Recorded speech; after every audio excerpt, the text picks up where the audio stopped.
네, 안녕하세요. 진진이입니다. 오늘은 여러분이 이렇게만 하면은 일본 취업하는데 좀 수월하게 취업 준비를 할 수 있다 하는 그런 루트를 알려드리려고 해요. 여러분들이 일본 유학 준비하고 일본 취업 준비할 때 어떤 식으로 진행하면 좋을지 미리 예를 들면 여러분들이 고등학생이시거나 아니면은 이제 대학생, 갓 대학생이신 분들 아니면 혹은 이제 일본 유학을 어떤 경위로 준비하게 되는 그런 분들을 위해서 오늘은 이렇게 준비를 하면은 여러분께서 좀 수월하게 취업 준비 특히 이제 대기업, 인기 기업, 유명 기업 이런 데를 노리시는 분들을 위해서 그런 루트를 하나 알려드릴까 해요. 그래서 이 방법대로 선택을 해서 혹은 여러분들께서 진학을 하시면 앞으로 이제 일본 취업을 준비하실 때 큰 이제 도움이 될 거라고 생각해요. 물론 어디까지나 이거는 절대적인 것은 아니고 이 방법이 아니더라도 취업은 얼마든지 가능하지만은 수월하게 이렇게 취업할 수 있는 이제 거의 100% 확률로 취업이 가능한 그런 루트이니까 참고해 주시면 감사할 것 같아요. 자, 첫 번째로는 이과예요, 이과.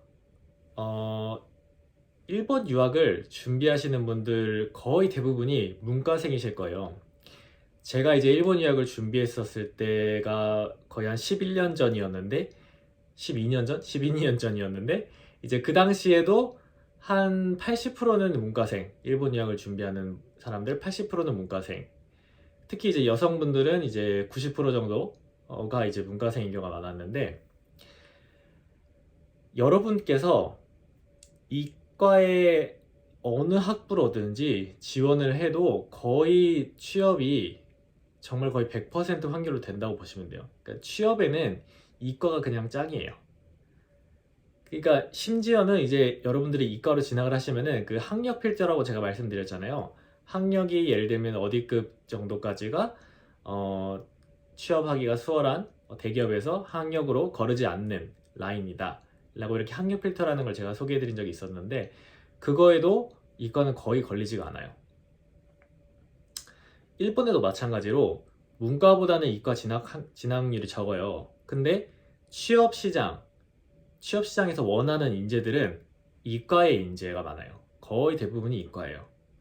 그렇기 때문에 그 대학으로 이제 졸업을 하는 그 졸업해서 이제 취업 준비를 하는 학생 수랑 그 기업에서 원하는 그 이과 학생 수가 굉장히 많이 차가 벌어져요. 그렇기 때문에 이과는 항상 그 사람이 부족해요.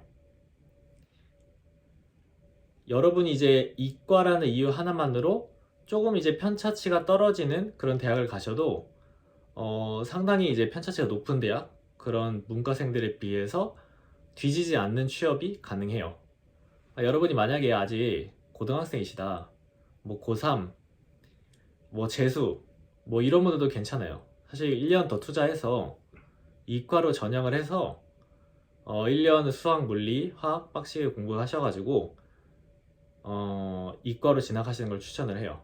뭐 학부는 그냥 어느 학부든 상관없어요. 자연계열도 괜찮고 뭐 공대도 괜찮고. 저도 제가 그런 케이스예요. 저도 이제 고3 때 이과로 전향을 했어요. 고2까지는 문과생이었다가 보통 이제 저 때는 이제 고2에 이제 그 문과에 진학할지 이과 진학할지 선택을 하는데 저는 고2까지는 문과였어요. 문과를 진학을 해서 고2까지 문과였다가 고3 때 이제 이과로 전향을 해서 그때 수학이라든지 물리라든지 화학을 그때 시작을 했어요. 그렇게 해서 1년 했는데 물론 이제 점수는 많이 부족을 했지만은 어찌어찌 해서 합격하게 됐어요. 현역으로 심지어 1년에서 현역으로 합격해서 대학교는 이제 물리학 전공에서 물리학 나왔는데 그러니까 사실 이제 뭐 적응하는 건 굉장히 힘들죠. 왜냐면 이제 문과 지금까지 계속 문과 머리였다가 이제 이과로 딱 가려고 그러니까 적응하기 굉장히 힘들었지만은 뭐 이제 주변에서 많은 도움도 있었고 어찌어찌 해서 하다 보면 또 졸업하게 돼요. 그러니까 그렇게 뭐 크게 뭐 걱정하지 않으셔도 돼요. 나는 이제 완전 문과 머리야. 뭐 그러신 분도 있을 텐데 아직 괜찮아요. 여러분들 아직 어리시니까 아직 이과를 전향하셔도 충분히 큰 문제 없이 가실 수 있어요. 만약에 여러분이 문과생인데 특히 이런 분들 만약에 여러분이 문과생인데 좀 나는 애매한 점수야 이제유 좀 애매한 점수라서 아, 마취급 대학도 못 들어갈 것 같아 하시는 분들은 그냥 과감하게 이과를 전향하세요. 이과를 전향을 해서 뭐 마취급 이하로 대학 들어가더라도 그게 취업하는 데 훨씬 유리해요.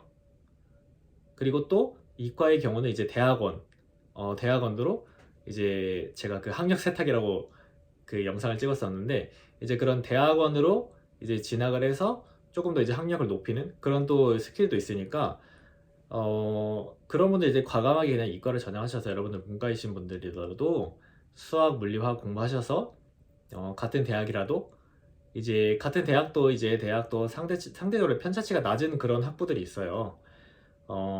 그런 데를 이제 넣어보세요, 한번. 그렇게 해서 지원하시는 걸 추천드려요. 그 다음 이제 두 번째로는 영어예요. 이제 여러분이 일본의 뭐 중소기업이나 아니면은 일본 내에서 국내에서 활동하는 그런 기업들은 뭐 사실 영어는 크게 상관이 없어요. 그런 기업들은 영어를 잘 안 봐요. 근데 거의 대부분의, 여러분이 만약에 대기업 취업을 원하시거나 아니면은 뭐 글로벌하게 뭐 해외로 이렇게 진출하고 싶은 그런 일들을 하고 싶으시거나 그러신 분들은 영어를 해두시면은 정말 수월하게 들어갈 수 있게 돼요. 일본에서 이제 대기업 같은 경우는 토익에서 한 700점 이상이면은 영어 가능자, 영어 우수자의 그런 칭호 같은 걸 받을 수 있어요. 그리고 외자기업 기업 같은 경우는 이제 850점, 토익으로 치면은 850점 이상은 필요하고, 그다음에 뭐 프리토킹 가능해야 되죠. 그러니까 토익은 이제 시험이니까 사실 여러분이 700점은, 저는 그냥 누구나 공부를 열심히 하면은 700점은 충분히 받을 수 있는 정도로 생각해요. 여러분 대학 4년 있잖아요. 4년 동안 조금씩 쭉 공부해가지고 그 정도 공부하면은 700점은 사실 충분히 여러분이 노려볼 수 있는 점수라고 생각을 해요. 그러니까 여러분이 그 3년 취업 준비할 때쯤, 대학교 3학년, 4학년 때쯤에 이 토익 점수가 700점이 있느냐 없느냐에 따라서 여러분이 고를 수 있는 선택지가 굉장히 달라져요. 그리고 기업에서 여러분을 바라보는 그런 시선도 매우 달라지죠. 토익 점수를 이만큼 가지고 있으니까, 아, 이 사람은 영어가 되는구나. 아, 우리 회사에서 영어를 쓰는 그런 일을 시켜도 되겠구나. 일본의 대기업은 무조건 거의 대부분이 글로벌 해외로 진출하기 때문에 여러분이 영어를 쓴다는 것은 거의 어떻게 보면 뭐 필수라고 봐야 돼요, 사실. 그러니까 오히려 이거는 뭐 일본 사람들이 워낙 이제 영어를 많이 안 해가지고 좀 이제 부각되는 경우가 있는데, 사실 저는 이 글로벌 기업에서 일본에서 일을 하시려면 영어는 그냥 거의 필수라고 생각을 하고, 여러분이 말을 못 하셔도 이 토익 점수 이것만 가지고 있으면은 사실 이런데 기업 지원하는데 굉장히 큰 메리트가 된다.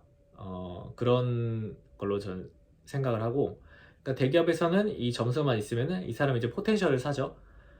이 사람이 이렇게까지 점수가 있고, 아, 이 사람은 이제 영어를 시켜도 되고 우리 기업에서 많이 좀 이렇게 쓸 수 있는 그런 인재구나 라는 거를 기업에서 이제 인식을 하기 때문에 영어는 충분히 이제 경쟁력 있는 그런 인재로서 여러분들이 지원할 수 있는 그런 루트가 되어 있고요. 그 다음에 이제 마지막으로는 체육이에요, 체육. 여러분이 대학교 들어가시잖아요. 그러면은 1학년 때 이제 여러 가지 이제 동아리나 서클 뭐 이런 데서 이제 권유가 오잖아요. 저는 이 부활동, 부카츠라고 그러는데, 이 부카츠에서 그 일본말로 하면 부카츠, 이제 부활동이라고 하는데, 여기서 체육 관련 부카츠를 들어가는 걸 추천을 드려요. 뭐 서클 동아리도 서클은 괜찮은데 부카츠가 조금 더 이제 그 일본에서는 좀 쳐줘요.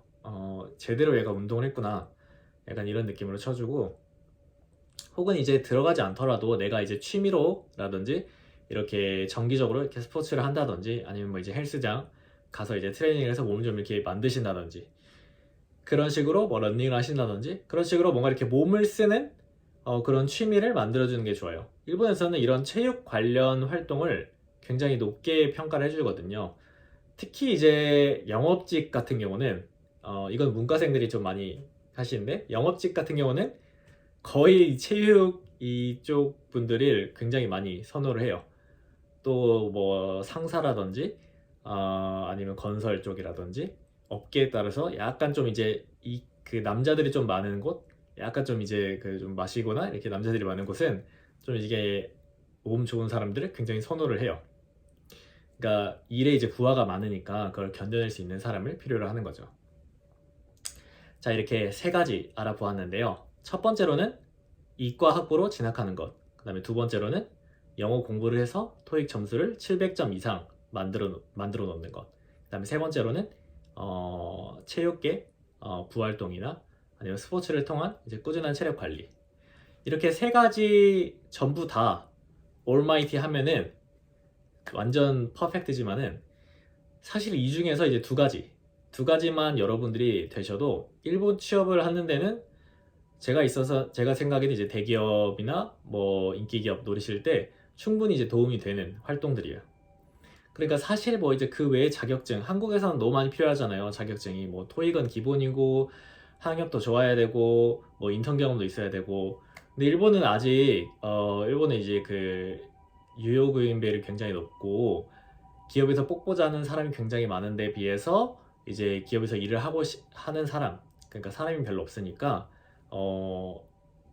이때 일본 기업은 이제 그런 여러분들께서 조금 이제 정말 기본적인 제가 말씀드린 세 가지만 갖추고 계셔도 충분히 좋은 인재로 인식을 하기 때문에 그렇게 막 이제 높은 스펙, 정말 한국처럼 그렇게 높은 스펙을 필요하는 것이 아니기 때문에 여러분이 이제 학교 다니실 때 4년 동안 전 충분히 준비할 수 있다고 생각해요. 4년 동안 이제 충분히 준비를 해서 이 스펙을 잘 하셔가지고 여러분께서 원하시는 그런 일본 기업에 취업하게 되기를 바라겠습니다. 네, 이상 젠지니어였고요. 질문 있으시면은 댓글 남겨주시고 또 이제 구독과 좋아요 꼭 눌러주시는 거 잊지 않으셨죠? 네, 또 봐요. 짠해.